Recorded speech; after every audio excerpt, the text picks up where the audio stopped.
Inside Out and Back Again by Tang Halai. Today we'll be reading Part 3, Section 4 of the book. That is to say, we will be finishing Part 3 of the book titled Alabama. Specifically, we'll be reading from pages 203 to 234, starting with the poem called Cowboy's Response, and ending with the poem called But Not Bad. So jumping forward to Cowboy's Response, here we go. Before school, our cowboy shows up. Mrs. Washington told him about the pancake. He whispers to Mother and Brother Quang, "All will escort me to school with Mrs. Washington." I do not feel good. In the principal's office sit Pink Boy and his mother. It's very hot in here. Lots of strained voices holding in anger. Finally, all eyes are on Pink Boy, who wrestles out, "Sorry." I feel like throwing up. Mother rescues him. "We know you're from a proper family and did not realize the damage of your insult." While Brother Quang translates, Pink Boy's eyes let me know he hates me even more. November 5th. Buddha, Buddha. Miss Scott shows photographs of the S-shape of Vietnam, of green mountains and long beaches, of a statue of the Buddha reclining. She asks me, "Would you like to say anything?" "I know Buddha." I hear laughter and a murmur building. "Buddha, Buddha." Miss Scott hushes them. All day I hear whispers, "Buddha, Buddha." I watch the clock, listen for the final bell, and dash. Pink Boy and his friends follow, releasing shouts of "Buddha, Buddha," as I put one leg in front of the other. Faster, faster, but not fast enough to not hear them scream, "Buddha, Buddha." I turn down the wrong street, away from the corner where Brother Coy would be. I have no choice but to run. I turn right where purple flowers curve like baby moons over butterfly bushes. Footsteps pound right behind me. Turn left where flowers grow blue. I wish I could control it, but the plates of flowers are now blue smears from my near tears. "Buddha, Buddha," breathes into the back of my neck. Faster, faster, my legs try, but the shouts are upon me. Someone pulls my hair, forcing me to turn and see a black hole in a pink face. "Buddha, Buddha, girl." My palms cover my eyes. I run, all the while surging from my gut. Fire, sourness, weight, anger, loneliness, confusion, embarrassment, shame. November 7th. Hate it. I don't make it inside the house, but sit under the willow tree, dig a hole, and into it, scream, scream, scream. I hate everyone. A lion's paw rips up my throat. Still, I scream, "I hate everyone." Hands grip my shoulders. Mrs. Washington is on her knees. "Child, child, come with me. I hate everyone." She hoists me up by my armpits and drags me across the yard. "You poor child, tell me, tell me." It hurts too much to keep screaming, but it feels good to thrash about like a captured lizard.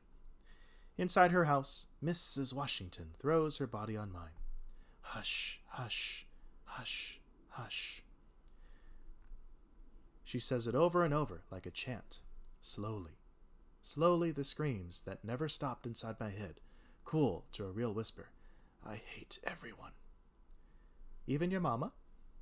She crosses her eyes, puckers her lips. I stop myself from laughing. She pats my head. That one gesture dissolves the last of my hate spell. November 7th, after school. Brother Quang's turn. Brother Quang's turn. Brother Quang comes home with happy shouts. He did it, repairing a car no one else could. From now on, he's to work only on engines. Mother smiles so hard she cries. I pout. When is it going to be my turn? November 12th. Confessions. It's time to tell Mother why misery keeps pouncing on me. I used to buy less pork so I could buy fried dough. I know. You do? What else? I used to like making the girl who shared my desk cry. She tilts her head. I know, Mother. I know. Very bad. She nods. Now they make me cry. Will I be punished forever? Forever is quite long. There's more. It's really bad. She lifts an eyebrow. At dawn, on Tet, I tapped my big toe on the tile floor first. She widens her eyes. I hate being told I can't do something because I'm a girl. She doesn't scold me, just nods. Did I ruin the luck of the whole family? Is that why we're here? My child, how you shoulder the world. I was superstitious, that's all. If anything, you gave us luck, because we got out and we're here. Lucky to be here? Just wait, you'll see. I don't want to wait. It's awful now. Is it really so unbearable? They chase me. They yell, Buddha, Buddha at me. They pull my arm hair. They call me pancake face. They clap at me in class. And you want me to wait? Can I hit them? Oh, my daughter, at times you have to fight, but preferably not with your fists. November 14th. Now! Brother Quang takes us to the grocery store. Mother buys everything to make egg rolls for a coming holiday, when Americans eat a turkey the size of a baby. She has me ask the butcher, please grind our pork? I'm sure I said it right, but the butcher sharpens his face, slams down our meat, and motions us away. Mother wrinkles her brows, thinking, pausing, then rings the buzzer again. Please, she says. It comes out, peas. The butcher turns away without a word. Mother presses the buzzer for a long time.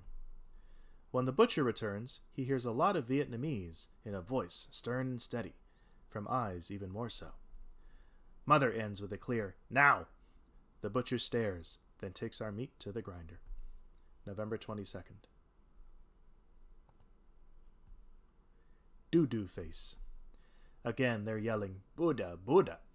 But I know to run toward Brother Koi, 2 corners away. Enough time for them to repeat hundreds of Buddhas. Enough time for me to turn and yell, Jesus, Jesus. I love how they stop, mouths open. My heart lifting, I run and shout, bully, coward, pink snot face. Words I learned from them on the playground. I turn to see Pink Boy coming close to me. No longer pink, he's red. Blood orange red, like a ripe papaya. Doo-doo face. It's not my fault if his friends hear doo-doo face and are laughing right at him. Brother Koi is waiting. I jump on. December 4th. Rumor. Friday. Stephen heard from Pim, who heard it from the honey hair girl, who heard it from the dot on face girl, who heard it from the white hair boy, who heard it all from 3 girls in braids, that Pink Boy has gotten his 6th grade cousin, a girl 2 heads taller than the tallest of us, with arm muscles that run up and down like mice, to agree to beat me up when we come back Monday, December 5th. A plan.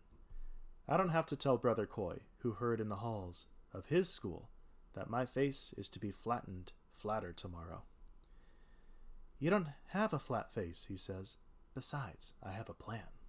December 7th. Run. 5 minutes till the last bell. I lean toward the door, legs bouncing, books left on the floor. Ring! I run. Pim and Stephen close behind. Outside, Pim and I exchange coats with hoods. Pim heads down my usual path. I zip to the left. Stephen stays to block the door. Running so fast, I fly above the sidewalk, alone. They must all be with Pim.